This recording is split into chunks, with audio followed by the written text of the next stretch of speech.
Coming to you from beautiful Southwest Florida, this is the Naples Money Managers News You Can Use with Don Litchfield Brown and Marcus Bickle.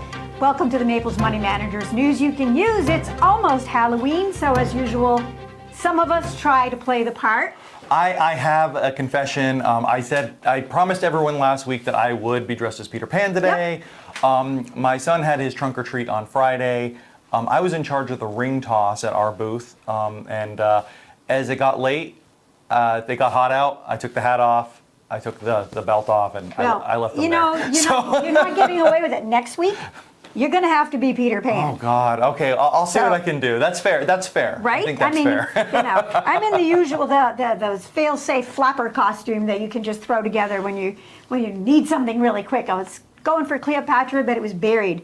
Yeah, I know. I'm fluffing up here because I was painting ceilings over the weekend. Anyway, let's get a little news we can use out there. A lot of people have been asking us about Roth IRAs and how do they pass from one generation to another. Mm-hmm. And in the past, prior to 2019, you could pass your Roth IRA, which grows and comes out tax-free with no required minimum distributions, to your spouse, and then your spouse could pass it to your kids. And then your kids could pass it to your grandkids, and then at the grandkid level, they would have to start taking money out. And they changed that several years ago, right? 2019. 2019. Okay, I do remember doing it. So now, and you do need to be careful when this happens. It's not just as simple as everyone thinks. But now, if it's done properly, a spouse can pass it to another spouse, and then it can grow tax-free with no requirements, I believe, through their whole lifetime. And then when their children inherit it, mm-hmm. or whomever, they have 10 years to start taking the money out. So it's over the lifetime of the spouses, and once it passes to the next generation, per se. Yeah, which doesn't make it as good, but I thought it was interesting because if you passed it to an inherited IRA instead of a regular Roth, so if, say, it went from wife to children, mm-hmm. and the children, instead of keeping it in a Roth and taking it out over 10 years, which, by the way, the tax-free money comes out first, which mm-hmm. is never the case, comes out first. If they put it back into an IRA, they could take it out over their lifetime. So that would mean a chunk would go into the IRA tax-free, and then, anyway, it gets a little complicated. That is complicated. Yeah. So seek out your advice from your CPA or whoever your tax professional is, because one small move wrong and you're paying the government a lot of money that they say you don't have to if you do it right. So go ahead. No, and to Don's point, these things are complicated. Many of us don't try to fix our own toilet. You call a plumber, call your CPA.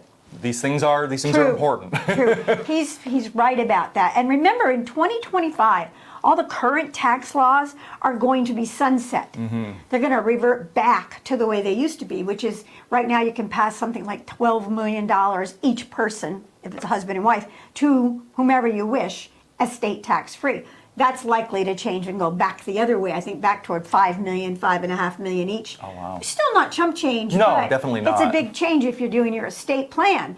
So whether that'll happen or not, who knows? I mean, government is anybody's guess. It's true, and we're coming into an election year, as many of us know. Really, Marcus? I mean, what, you haven't gotten 1 million political texts in the last hour? Yeah, I have. I wish there was a way to get out of those, unfortunately. Well, last week was a rough week in the market. It definitely was. It's looking a little better today. I can check our sign out there and see we're up about 350 today. Mm-hmm. But we were down about 350 on Friday, weren't we? Yeah, so there's a lot to that, and it's kind of two things, and I'll talk about that. So the first one was the Magnificent Seven, things like Netflix, Google, Nvidia. They've been posting earnings, and some of them have been generally pretty good, but Google, Alphabet, had very bad revenue earnings and guided lower. That's kind of one of those bellwethers the tech trade looks for. And it was down, I think, a total of 15% over 2 days, which is a huge move for a stock that size. Right. Especially considering the market cap. It really drug the overall market down and really hurt the tech trade. Yeah, so what he means is, as a percentage of the market, Google's a huge percentage. So if it's 20%, for example, I'm not sure the exact percentage. I think that's pretty close, But actually. if it's 20%, that one stock is way down. It's going to pull all the averages down, and that's sort of like a rolling stone, or a snowball. Absolutely. Really like a snowball going downhill, and people just collect along with it and start going down as well, even if it's not warranted. No, and Dawn's absolutely right. See, we as investors, we don't have any concrete information, and we shouldn't. The SEC says that's insider information. And that kind of thing. Exactly. So everybody is looking for hints or things that might indicate where a stock might be going. So if Google has bad earnings, well, perhaps Nvidia will have bad earnings, even though they're pretty different. Yeah. Now the rest of the Magnificent Seven has done pretty well, and I think that's why we're actually up today.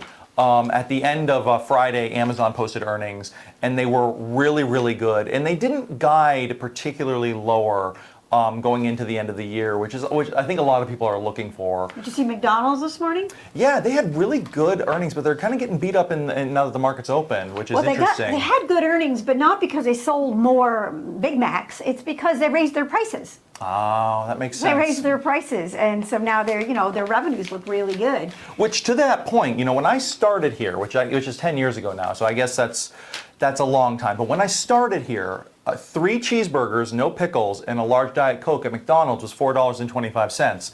It is now $8. That's a huge increase. That really is. That is a lot, especially for what I call crow food. Sorry. No, she's not wrong. But the other reason why I think the market is particularly spooked right now is the economy is really strong. Our GDP came in really high, 4.9%, much higher than the estimates were. And the Fed is talking... So the GDP is our gross domestic product. How much do we produce? Yeah. And we are producing now 4.9% more than which we is did before. a lot. Most economies that are posting around a 2 to 3% GDP are doing very well. In fact, that's what we kind of thought we were going to be around, and I think that's what the Fed was looking at. But because we're so high, and these multiple rate rises that we've seen over the last, it's since March of 2022, I don't really seem to be slowing the economy down like the Fed would like to see. The job market's very hot. Unemployment is very low.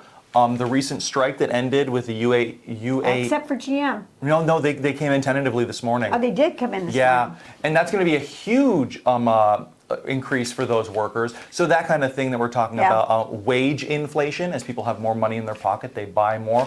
The Fed's looking at all of that, and as it's a broken record, we think we're going to get a rate rise. Actually, we're probably among the few that think that rates are still going to go up. It's true. We do. A lot of people seem to be optimistic that they won't, but listen, the Fed wants the economy to cool off. Powell has been explicit about that. So I think all of this is pointing to us getting another rate rise, which is fine. That's not going to upend the market. The economy has seemed to have been very resilient to this, and it doesn't look like we're going to get that R-word recession that everyone was talking about. 4.9% GDP is definitely not a recession. Okay, so very quickly, bottom line, people worried about their portfolios. Last week was pretty rough.